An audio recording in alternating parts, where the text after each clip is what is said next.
Hey, what's up everyone? With only a few games left to play this season, we are in the end game now. And having looked at 14,605 options, we will discuss the few that have a possibility to succeed. Before we come to player selection for the drafts, it's very important to look at the fixture schedule of the top 6 teams. Manchester City are still alive for a potential quadruple and have a very congested schedule in April. The yellow background indicates the European fixtures. In a span of around 21 days, City plays 7 matches if they beat Spurs in the quarterfinal of the Champions League. This kind of fixture pile-up screams of a Guardiola roulette in full pelt. Liverpool have a more decent schedule because they play only one match in Game Week 35. But since we are looking to make the most of double Game Week 35 on our wildcard, we will not include a detailed analysis of their players, although we might include one of their players in our wildcard draft. Spurs have a similar fixture congestion to Manchester City, but the difference lies in the difficulty of their matches. Barred the 3 City games, Spurs are set for a very strong finish to their season with a lot of fixtures being played in their new stadium. This is a team we would like to target on our wildcard. With contrasting form home and away, Arsenal are a team who are very difficult to predict at the moment. With a tough Europa League quarter-final against Napoli coming up, along with 4 away matches in the Premier League, it is becoming very hard to consider the big hitters in this Arsenal team. Chelsea have a similar schedule to Arsenal, except that they have only one match in Game Week 35. Chelsea is also in a very inconsistent form at the moment and have very difficult matches coming up, so we will not include the detailed analysis of their players. With the Champions League quarter-final against Barcelona at the horizon, United are not in a really good form at the moment. Along with that, they have really difficult fixtures against Everton and Manchester City in the double game week. Now let's have a look at the potential players that we can pick from each of these teams. Manchester City's matches in Game Week 34 and 35 are highlighted in red. As you can see, City have very difficult matches, especially in double Game Week 35. And add to that the 2 Champions League games against Spurs, we feel that none of the City's attacking players are fully nailed on. Game Week 36 looks like a much better time to take a punt on their players. Out of City's attacking players, we have selected Aguero, Sterling, Bernardo Silva and Kevin De Bruyne. Depending on Sergio Aguero's fitness, it seems like he is the most likely to get a lot of game time in the upcoming fixtures. Although Raheem Sterling has been in sensational form, picking him is becoming increasingly difficult due to the threat of rotation. We do understand that City is going for the title and needs to win all their fixtures, but realistically, do you think Sterling will play all the games? Bernardo Silva has been Mr. Consistent for City this season and is likely to get a lot of game time in April. Coming back from injury, Kevin De Bruyne's return has coincided with the busy end of season schedule and he slowly looks like he's getting back to his best. If you would like to get City players who are safe from rotation, I would look no further than Laporte and Ederson, both of whom have started all the games for City when they have been fit. In game weeks 34 and 35, along with the Manchester City games, Spurs have 2 very decent fixtures, one against a relegated Huddersfield and second against a struggling Brighton. Even after those fixtures, Spurs play West Ham, Bournemouth and Everton, all games that we expect them to do well in. So in my opinion, 3 Spurs players on your wildcard is a must. The players that we have selected from this Spurs team are Harry Kane, Hugo Lloris, Eriksen and Son. We haven't selected any defenders because Spurs often rotate their defenders. We recommend you to select 3 of these 4 players on your wildcard, depending on whether you want to go conservative or all-out attack. Regardless of your strategy, Harry Kane should be one of the first names on your team sheet. Arsenal play away to Watford in Game Week 34 before playing Crystal Palace and Wolves in double Game Week 35. Although we are not too keen on bringing in Arsenal players due to their away form and risk of rotation, let's discuss some of their potential picks. With 13 goals and 11 assists this season, our first pick is Lacazette, along with Aubameyang, Kolasinac and Ramsey.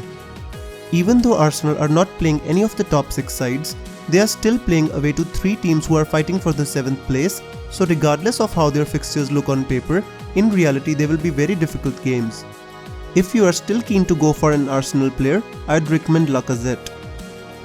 Manchester United face West Ham at home before playing against Everton and City in the double game week. Even after Game Week 35, their schedule doesn't get any easier with a home game against Chelsea.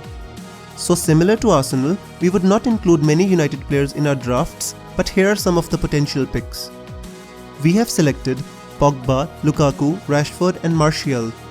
Although Pogba has not been in good form, he is the only United player who is nailed on and has started in almost every match since the arrival of their new manager. In addition, he is also on penalty taking duties for United. Brighton and Cardiff are the only two teams which are having 3 double game weeks this season, with double game week 34 and 35. The Brighton players who we would pick are Murray, Duffy, Ryan and Dunk. Looking at the fixture list, the double game week 34 seems like a very good time to be owning Brighton players when they play Bournemouth at home and a relegation 6-pointer against Cardiff. Double game week 35 is not so appealing with both games away at Wolves and Spurs. It would be a good idea to go with at least 2 Brighton players for game week 34. In addition to the Brighton players, I would also like to recommend Victor Camarasa from Cardiff.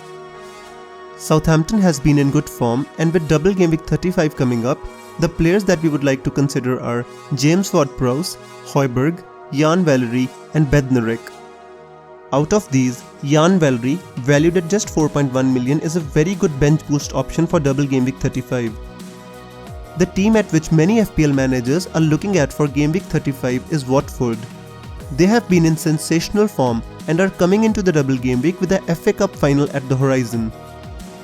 Although they have a tough match against Arsenal in game week 34, they play against Huddersfield and Southampton in game week 35. The recommended picks from their team are Dini, Deulofeu, Doucouré and Holebas. I would also like to mention Ben Foster as a very good second keeper option. In my opinion, definitely get at least 2 Watford players for the Wildcard team if you are using bench boost in game week 35. The Wolves team has been a dream for FPL managers with their low-cost players performing amazingly in the Premier League. It's hard to believe that Raul Jimenez has more points than the likes of Harry Kane at this moment.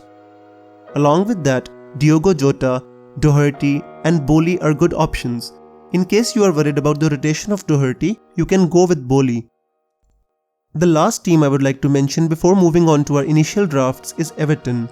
This is the only non-double game week team that we are mentioning in this video. The reason is their game week 34 fixture against Fulham.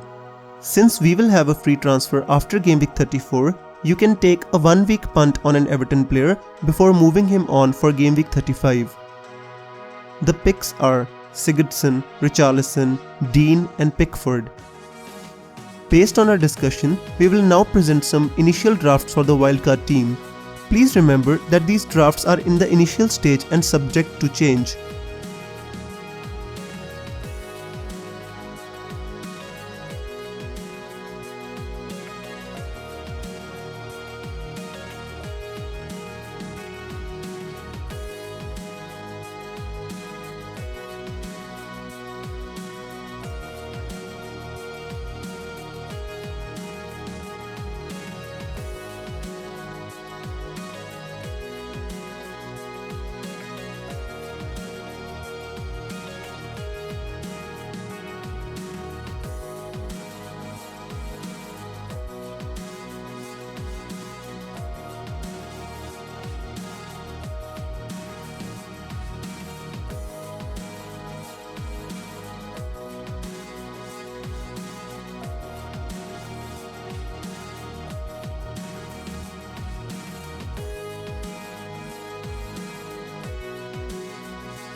We will upload another video with our final drafts after the midweek European matches are over, so please stay tuned.